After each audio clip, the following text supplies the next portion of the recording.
striking similarities between Prince Harry and Edward VIII, the Queen's uncle who abdicated the throne, choosing love over duty. The ultimate comparison is them both ending up with American divorcees. Despite being separated by nearly a century apart and the different expectations of royal rank, when you are heir to the throne, you have this script to follow. their military aspirations, Edward VIII, as Prince of Wales, was keen to go to the front line. Lord Kitchener says no. If they said no, you can't go front line, then I wouldn't drag my sorry ass through Sandhurst. choice of wife, Courtiers were very sniffy about an American divorcee coming in. Who does she think she is? the sibling rivalry, You ever have disagreements about things? Oh, yes. and eventual exile were all remarkably similar. He tried to have his cake, eat it, and then order another cake on top. As royal commentators dispel the myth of the monarchy, They ended up with the king doing the conga round the staterooms of Buckingham Palace. experts will break down key archive from crucial moments in royal history. It was a fairy tale created by the Grimm brothers. So prepare to discover what actually happens when blue blood runs red. What have you been doing in here all day? This is The Royals Revealed.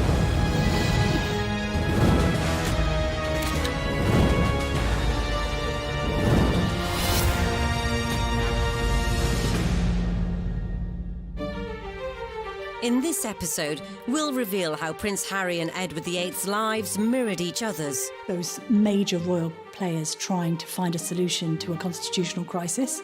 why both royals were labelled the party princes, They put the gramophone on, pushed back the carpet and cut a row. Could be playing music till 6, 7 in the morning. At the time, the most controversial aspect of that story was that the bodyguard was in the jacuzzi with him. People wondered how on earth he would be able to reach his weapon in time. how love ultimately conquered royal duty, She did cue him in for the kiss, and I loved the way that it was a bit of a Hollywood kiss. Good for them, where it's what they normally do with a screen kiss. It's not actually on the mouth, it's on the lower lip. George V, when he was introduced to Wallis Simpson for the first time, was so appalled by seeing his son, Prince Edward, associating with a married woman, that he shouted, "That woman in my own house!" And what does their exile say about our royal family? In the presence of the Queen, you're not really going to have people mouthing off and effing and blinding. No one person changes the monarchy.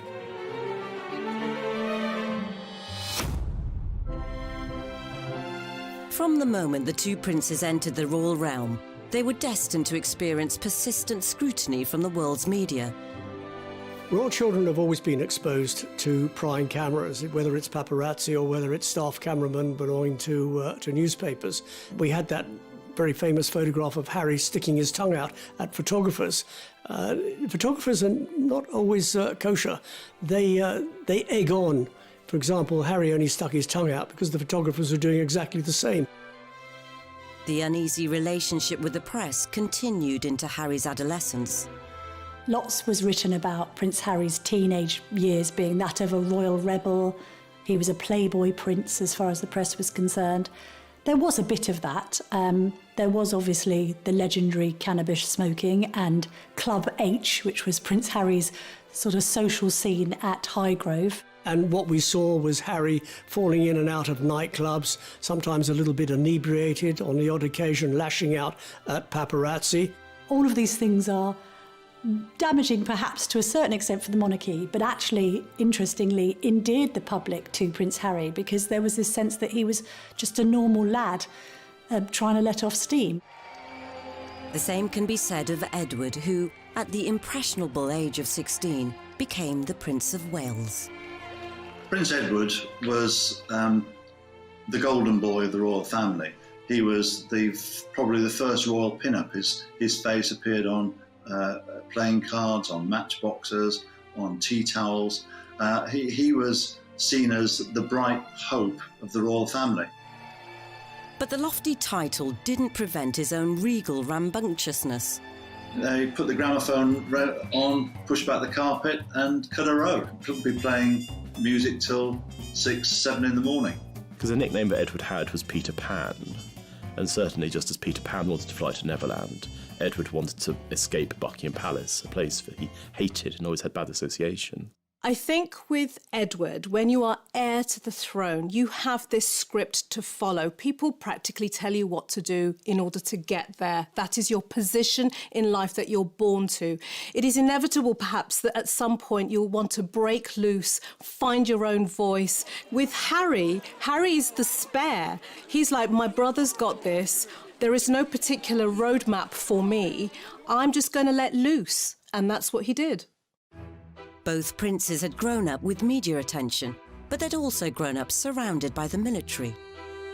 I remember him as a 5-year-old strutting down the private road at Kensington Palace in army fatigues and a parachute regiment, red beret, and he loved every minute of it. And it was the army that provided timely escape routes for both princes. But this led to Edward's first serious run-in with the state. Edward VIII, as Prince of Wales, was keen to go to the front line during the First World War. Lord Kitchener says no, and he was absolutely right. The heir to the throne does not go to the front line because there is a possibility that the heir to the throne might catch a bullet, might die, and got to find somebody else to take his place. He was prevented from going to the front, apart from on one occasion, and then he joined various staff officers to inspect the trenches. And he was lucky because a German shell landed by his vehicle, killed his chauffeur, and because he was inspecting the trenches, he was spared that fate. As Harry ascended through the ranks, the fighting on the front line debate once again reared its royal head. If they said no, you can't go front line, then I wouldn't drag my sorry ass through Sandhurst, and I wouldn't be where I am now, because the last thing I want to do is have my soldiers sent away to Iraq or wherever like that, and for me to be held back home, twiddling my thumbs, thinking, well, what about David? What about Derek? You know. Something about joining the army gives you that self-discipline, camaraderie, focus, and a meaningful existence of your own. So you're not being told what you're going to join and be part of something. His earlier exploits were all but redeemed, until he swapped fatigues for his birthday suit. As what happened in Vegas definitely didn't stay in Vegas. At the time, the most controversial aspect of that story was that the bodyguard was in the jacuzzi with him. People wondered how on earth he would be able to reach his weapon in time, if I can put it like that, to protect Harry in his time of need. After getting caught playing strip pool in his VIP suite, the posturing prince went on an apology offensive. It was probably a classic example of me probably being too much army and not enough prince. As they matured into their 30s, it would be time for both Edward and Harry to settle down, though their choice of partners would send the monarchy into turmoil.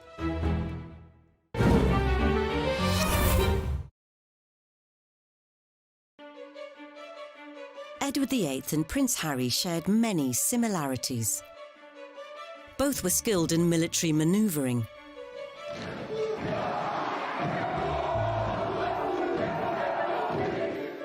And both men had an eye for the ladies, although their tastes were very different. What's always been interesting about Harry is, although he's depicted as this playboy prince, he's always been very discerning in his choice of girlfriend. They've always been very bright, switched-on young women with career ambitions of their own. Chelsea Davy, who went on to study law at Leeds University and became a solicitor. Similarly with Cressida, a fledgling acting career under her belt, and hates the fact that people even mention that she was Prince Harry's girlfriend, because she's much more than that. In Edward's case, it's quite interesting to remember the words of his assistant private secretary, Tommy Lascelles, who said of Edward that there was no great romance in his life, and that all he'd had when he was younger was a long series of grand affairs. Edward's first serious girlfriend was Freda Dudley Ward, the wife of a high-ranking Liberal MP. This predilection for the married woman may well stem from his relationship with his mother, Queen Mary. She was pretty distant with her children. Now, what do children want? They want that warm maternal attachment. But it sounds to me as if he was familiar with somebody being quite unavailable. So if that is his earliest influence, guess what he's going to look for when he's older? People who are unavailable to him, because he's used to that. Though Edward's and Harry's love lives were different, there was one striking similarity. Of course, the ultimate comparison is them both ending up with American divorcees. Edward had a steamy chat-up line when he first clapped eyes on Wallis Simpson at a country house party in the grip of winter. He asked her, as an American, did she find the central heating poor in these country houses? And she is apparently alleged to have said, oh, sir, I would have expected something smarter from the Prince of Wales. That's the legend. But if either were getting hot under the collar, there was a problem. It was very much the case that Edward, as the future King of England, would not have been allowed to marry a divorced woman.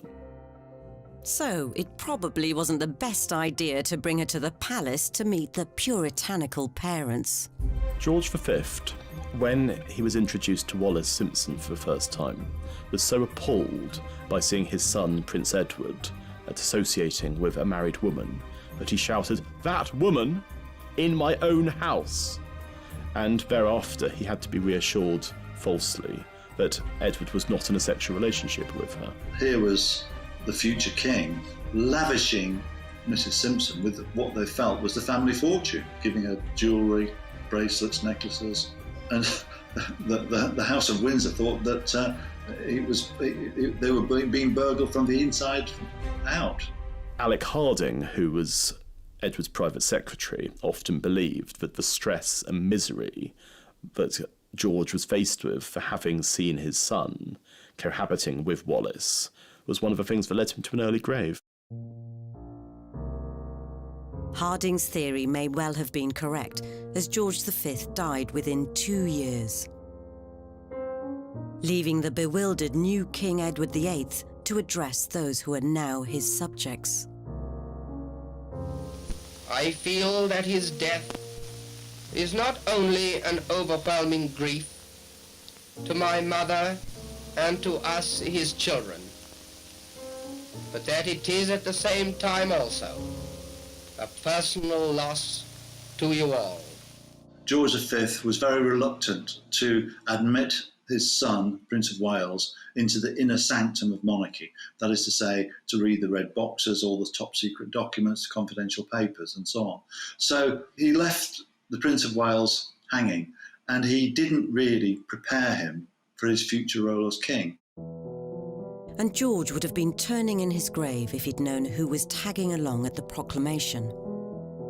He was quite astonishing to the British aristocracy and squirearchy that here's this woman, this twice divorced American, being allowed into the inner sanctum to watch the accession of Edward VIII at St James's Palace.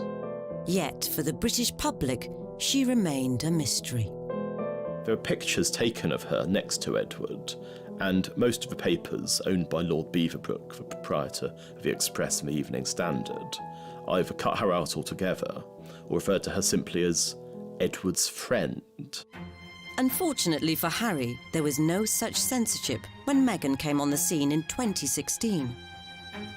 At the time that she met Harry, and I think was a familiar face in the circles of, say, US breakfast shows and red carpet events in LA. I'm a California girl, born and raised, so the flip-flop culture is part of just who I am. I love my cutoffs and flip-flops and being as relaxed as can be. I think it's fair to say that before she was linked to Prince Harry, few people in the UK would have heard of her. But after she was linked to Prince Harry, obviously, she's become one of the most famous women on earth. Yet nothing could have prepared them for how intense the media scrutiny would become from portraying Meghan as the woman who would revolutionise the monarchy. No one person changes the monarchy. It's not something Meghan said when she was going to march into the monarchy and change it. And then there were the less forward-thinking factors. There was a bit of a narrative that seemed to be racially motivated about Meghan's background, and I think phrases like exotic DNA was used along with straight out of Compton, which she wasn't. Harry wasted no time in trying to set some ground rules with a statement encouraging a ceasefire to the media bombardment.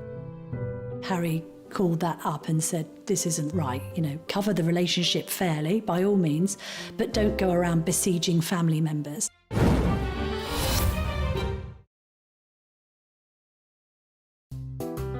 As the prince protected his partner, 80 years earlier, the new king managed to get away to the Dalmatian coast with his. In the summer of 1936, they took a cruise on a boat called the Narlin, which travelled throughout Europe. And there are pictures of the American media with fairly straightforward headlines about the king and his mistress. And none of this made it into the British papers at all. And the continental press had a field day, with one candid snap in particular. We've got one key gesture here, and that is that she's putting her hand on his arm, which you don't do to royalty, but it's the way that she's doing it. She's using not just a loving hand gesture, it's a restraining movement. It's all about power and control. It's quasi-parental. She's put her hand on his arm with the fingers straight, and it's a kind of a stop, restrain, control movement. Not just control over him. It would make her look like a very self-controlled woman as well, because there's a little sideline on this gesture, which is that not only has she got her hand on his arm, she's got her handbag hanging from her thumb. Now, that would only be somebody that was completely confident, completely in control and knew what they were doing. It's not something many people could pull off. The press took that as a signal to talk about the relationship with Wallis. And it came as a complete shock to the British population. The press were duly dispatched to Wallis's residence, which was enough to send her fleeing to France, so the couple began writing to one another. Wallis used a word called enum, which she used in her letters to Edward, and enum essentially meant frightened and scared. And in one letter that she wrote Edward, she said, "When the two of us are together, I feel that we can just about bluff it out, but when I'm on my own, I feel terrified and I feel inadequate." As the furore grew back in Britain, news crews set about canvassing public opinion. King, he should marry who he loves. He's been a good chap to the working class. That's my opinion of him. I am a housewife. Personally, I think he is a sign of modern democratic times. I am a chauffeur by profession. After all, the king is a man like myself, but he should not allow his private life to interfere with his public life. If you go into the National Archives and look in their private vaults, you'll see thousands of letters sent to Edward basically saying, "Don't do it, sir." 8 decades on, the public had warmed to Meghan. She really is beautiful, isn't it? Women particularly were drawn to her because she seemed to be the kind of princess who wanted to be heard as well as seen, and to have a platform and to champion really important subjects like women's rights. And when they did their tour of the UK, there were crowds in the streets shouting their name. There was such a huge amount of goodwill behind them both. But easing Meghan into the formalities of royal family life required some on-the-spot schooling from Harry. Harry, I think, is being very clumsy with what are called his tie signs here. He's being quite annoying. This is like an actress who is suddenly finding that on set, somebody's trying to give her stage directions. She's looking just slightly peeved that he's interrupting her, because that would be rude at any party. He actually beckons her over, which again would make her feel a bit powerless, and then he steers her and actually pushes her over to the next group. Nobody's going to like that very much, and what she does, she's very polite, she smiles, she comes across. But you'll see that she responds with a reciprocal pat on the back. She pats Harry on the back, so like, you pat me, I'm going to pat you. And what that implies is that, yes, that's fine, and I know that this is a job we've got to do, but I'm also in control here. When we get to the church clip, again, a lot of this, I think people were saying, oh, she's being told off and she's not comfortable. Again, I believe this was Harry's mistake. And it's actually her, to me, caught up in a power battle between the two brothers, even at that stage, because she's very happily talking to William and Kate and smiling, laughing with them. You can see Harry getting more and more agitated. He faces front, he won't join in the conversation, his face drops, he turns round and he uses what's called a leading gesture. He points, sort of, no, pay me attention and look over here. And she kind of colludes, but it's a bit like she's dealing with a little bit of a spoilt child at that point. I think anybody entering the royal circles needs to come with their A game and be very resilient, because not only do they have protocol and rules and hundreds of years of practice, but they also have the court of public opinion. We are on the outside looking in, judging. But even almost mastering the arcane art of the curtsy couldn't protect Meghan from some alleged friendly fire. Meghan and Harry, they felt that she wasn't welcome. She wasn't welcomed by William and Catherine, and that she wasn't particularly welcomed by other members of the family. So we do see similarities with Wallis Simpson, both on a negative front. This idea that courtiers were very sniffy about an American divorcee coming in. Who does she think she is, coming over from America? So even if there were any lingering hostilities, Harry proposed less than 18 months after their first date. It happened a few weeks ago, earlier this month, here at our cottage. In terms of who has taken the lead in this clip, it's very interesting because the strongest signals come from Meghan, who is using what's called pseudo-infantile remotivational techniques. She's clutching his hand with both of her hands like a small, vulnerable child. And that made her look very sweet and very cute. Just an amazing surprise. It was so sweet and natural and very romantic. She wanted to be popular, she wanted to be ingratiating into a very difficult family, and I think that slight lowering of herself, that looking slightly vulnerable, was a very good ploy. Beneath that, though, we were getting some completely different signals, because if you can see when she's holding his hand, she's actually stroking his hand with her thumb. And what that means is she's calming him down. She's reassuring him. He doesn't like the press. He doesn't like to come out and be doing this. When they first walked out towards the press, she's rubbing his arm. It's, come on, let's get it over and done with, we're fine. It was good to see an intelligent woman, but she was in control. Both Harry and Edward had strong, independent women on their arms. But it was Edward who had to come up with a cunning plan to marry.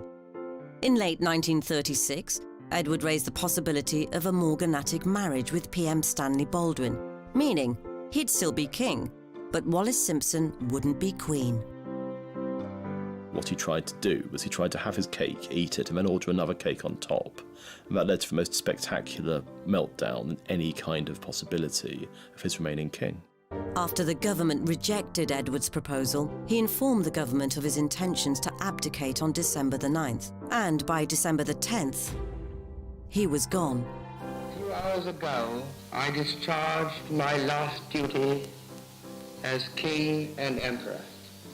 That I have found it impossible to carry the heavy burden of responsibility and to discharge my duties as king as I would wish to do, without the help and support of the woman I love. But the controversy was only just beginning for both royals. Life as royal consorts. One resorted to hiding out in a remote castle, whilst the other valiantly tried to continue life as normal, or at least normal for a TV actress, as they both fought adversity on the way to the altar. British women hated her. She got hate mail by the bagful, and she even had a stalker who went down to the south of France where she was hiding out, intent on killing her. It seemed the knives were out for Meghan too. There was a bit of a narrative around some of the demands that the couple had made, this sense of Meghan apparently going into St George's Chapel and saying that it didn't smell right. It was a bit fusty and musty, and that maybe it could have smelt better.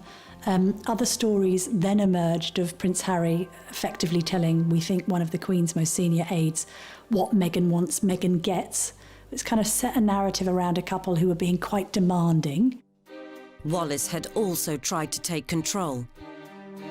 Wallis Simpson got divorced in October 1936.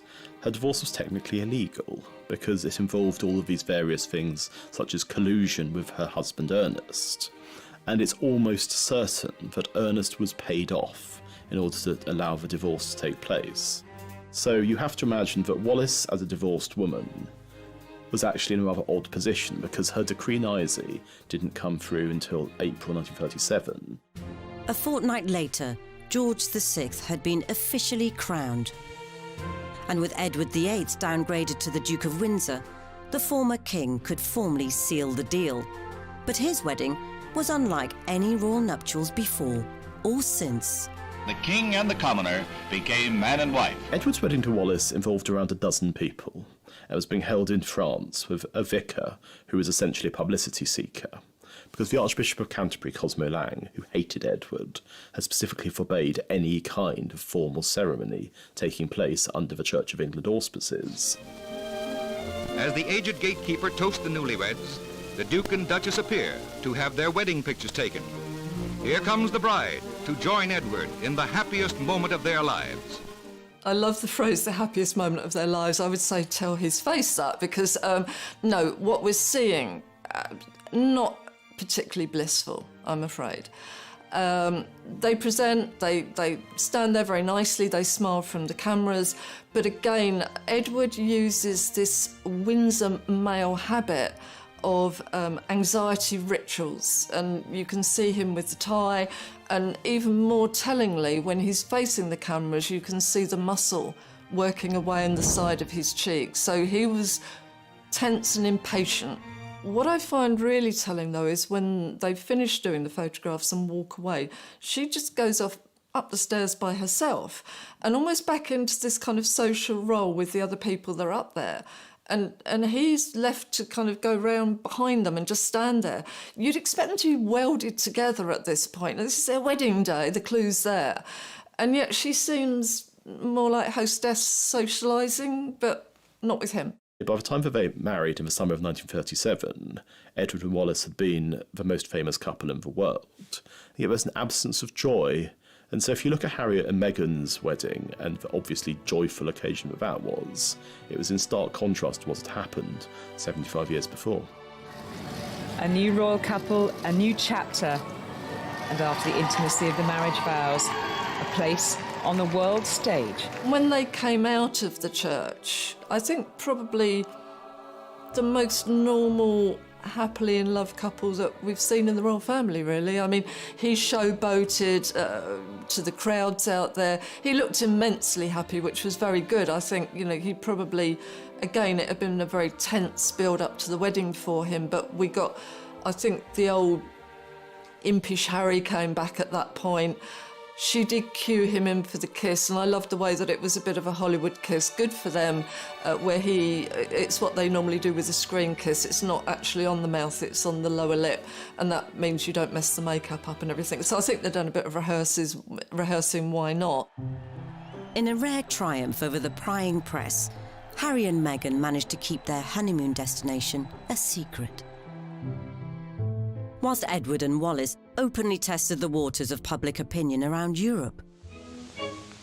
As the European honeymoon of the American-born Duchess and her royal-born bridegroom draws to a close, they still occupy the center of the stage as the King and Queen of Hearts.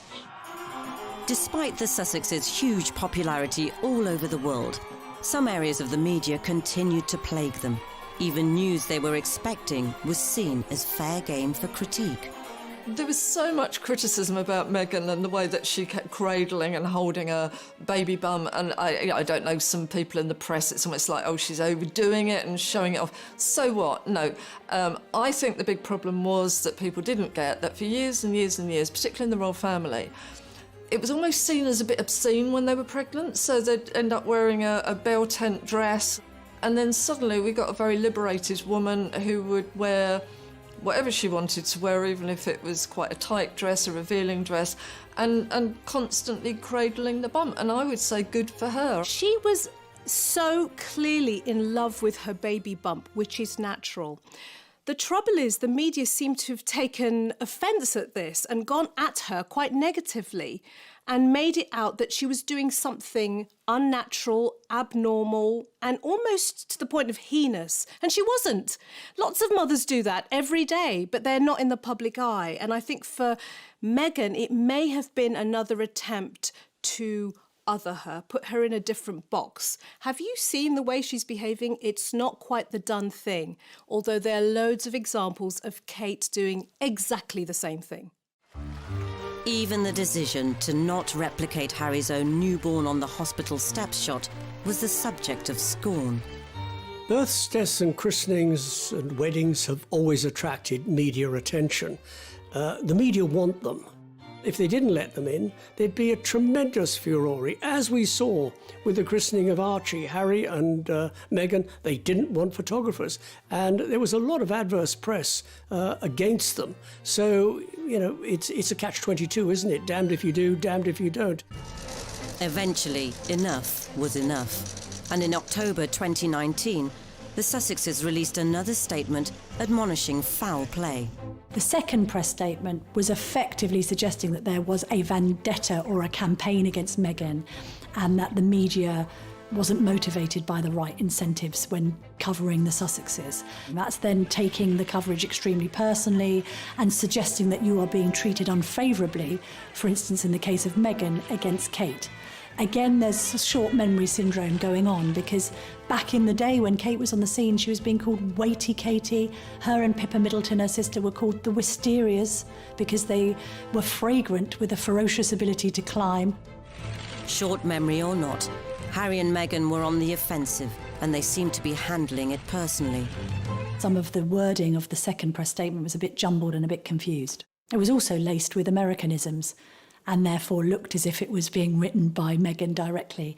And when you've already got a narrative of Meghan driving a wedge and Harry being somewhat under the thumb, that only serves to confirm that theory. Regardless of whether Harry may have been wrapped around Meghan's finger, a couple of months later, everything unravelled. The Duke and Duchess of Sussex have announced that they are carving out what they call a new role for themselves. As like his great-great-uncle before him, Harry chose love over duty. I don't believe for a moment Harry forgot his purpose. I think Meghan suddenly found herself in a goldfish bowl that she didn't want to be in. When it was all kicking off, the Royals did what any family would do. They held a meeting. The summit involved the Queen, Prince Charles, the Duke of Cambridge and Prince Harry. To have those major royal players trying to find a solution to a problem that had been likened to the constitutional crisis, the abdication crisis of 1936. And I think, actually, when I spoke to people afterwards, they did stress that it was all quite cordial and controlled, because in the presence of the Queen, you're not really going to have people mouthing off and effing and blinding. And as the press clamoured for answers, Harry, how are the discussions going on your future? The result was a very public separation, as the Queen reluctantly gave Harry and Meghan permission to slink off to pastures new. Did he do it to protect Meghan, or did he do it because Meghan asked him to? You can't be entirely certain, but one thing you can say is that Meghan has always seemed like the dominant partner in that relationship. Like Wallis, she's somebody who seems to have had a hold over him. And there's the famous line, I don't know if it's apocryphal or not, whatever Meghan wants, Meghan gets. And you can imagine that being said exactly the same words, whatever Wallis wants, Wallis gets. In the aftermath of their abdicating announcements, relationships within Edward and later Harry's immediate family were strained more than ever before. And the mood between Edward's brother Albert, now King George VI, but known to his pals as Bertie, was understandably less than chummy. You're not just affecting George VI, you are affecting his entire family. And effectively, you've changed the rules of engagement and you've changed the whole dynamic of what's going to happen next. The recently married Duke and Duchess of Windsor were still followed by crowds wherever they traveled. In Paris, Britain's former king and his bride made the announcement that they were not intending to embarrass the royal family by settling in England. Since then, they have been world travelers. A major problem in the relationship between Edward and George VI after the abdication was money, because Edward VIII had lied about what his financial circumstances were. He was worth around £1 million, which was made up of a combination of cash and property, but he claimed that he was going to be essentially driven out of his own country, a pauper, and so his brother Bertie agreed that he would be given an allowance of £25,000 a year. It was going to be paid out of George's personal money because there was no possibility that Parliament would have voted for public money to be paid to essentially Wallace for all eternity. But when it became clear that Edward had been lying about money, there's all these very angry letters which both of them wrote to each other, and George VI wrote to Edward. The reality of what happened was I was completely misled. I'm not seeking to blame you or anyone else. I know how difficult a time it was, but I was lied to. And I think that you can see thereafter their relationship never recovered. Edward was seen as an embarrassment. In comparison, Harry and Meghan ditched their titles, had to repay £2.4 million for the refurb on Frogmore Cottage, and stopped receiving money from the sovereign grant. Yet the cost to his own brotherly bond may prove to be even greater. We think the initial row started because William might have expressed some brotherly concern that Harry was rushing into things with Meghan. And I think William just thought, hang on a minute, be careful. And Harry took offence to that and felt that it wasn't showing enough support for the woman in his life. If there were simmering tensions, then perhaps the last thing the so-called Fab Four would have wanted to do was share a public stage. Do you ever have disagreements about things? Oh, yes. Healthy disagreement. OK, the last thing you disagreed on, how do you resolve it? I can't remember. They come so thick and fast. But is it resolved? We don't know. Oh, we don't know. Well, you're putting on a great show if it's not. We had Meghan and Kate slightly styled the same, which for some reason people wanted to see. Yeah, we got the two brothers, best mates, and it was all going to be lovely, and obviously they'd got on really well and they were going to work together for charity, and then it just literally unpicked in front of our eyes on stage. We've got, four different personalities, and every time that Harry spoke, you can see William and Kate, their eyes go down, their faces drop slightly. It looked like there maybe wasn't as much agreement going on there, and that maybe a little bit of limelight might have been stolen. And then comes the killer question about disagreements, and instantly William, and this is not like William. William, tends to be a bit formal. Oh yes, from the other end. Now the two women then use masking techniques, which is that they both put their hair over their face so that we can't see, but obviously the bodies are shaking with laughter. But that, not a good look, because I think that let us know that actually this has been, there's been a lot of problems backstage. William and Bertie may have struggled with their sibling separations, but Edward had an even greater insult in store.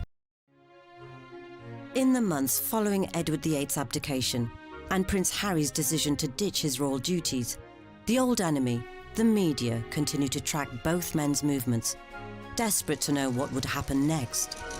The media have made much of Harry and Meghan stepping down from royal duties and coined the phrase Megxit.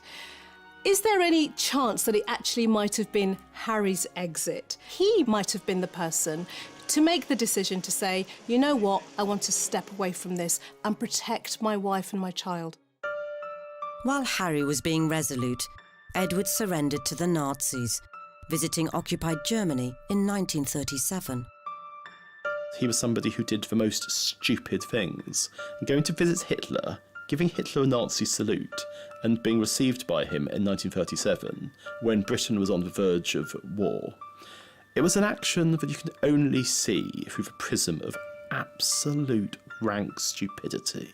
And he did so in order to show his wife that being an ex-king wasn't too bad. You still had people calling you Your Royal Highness, which they did.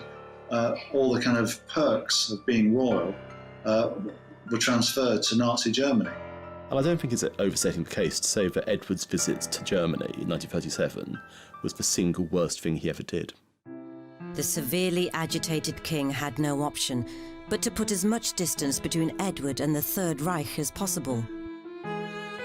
And only one punishment was deemed severe enough.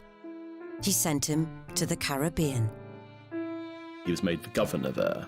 On the one hand, it sounded idyllic. I mean, while his fellow countrymen were suffering rationing and dying in their millions, Edward was having martinis on the veranda with Wallis. But both of them hated it, because they'd liked their life in Paris.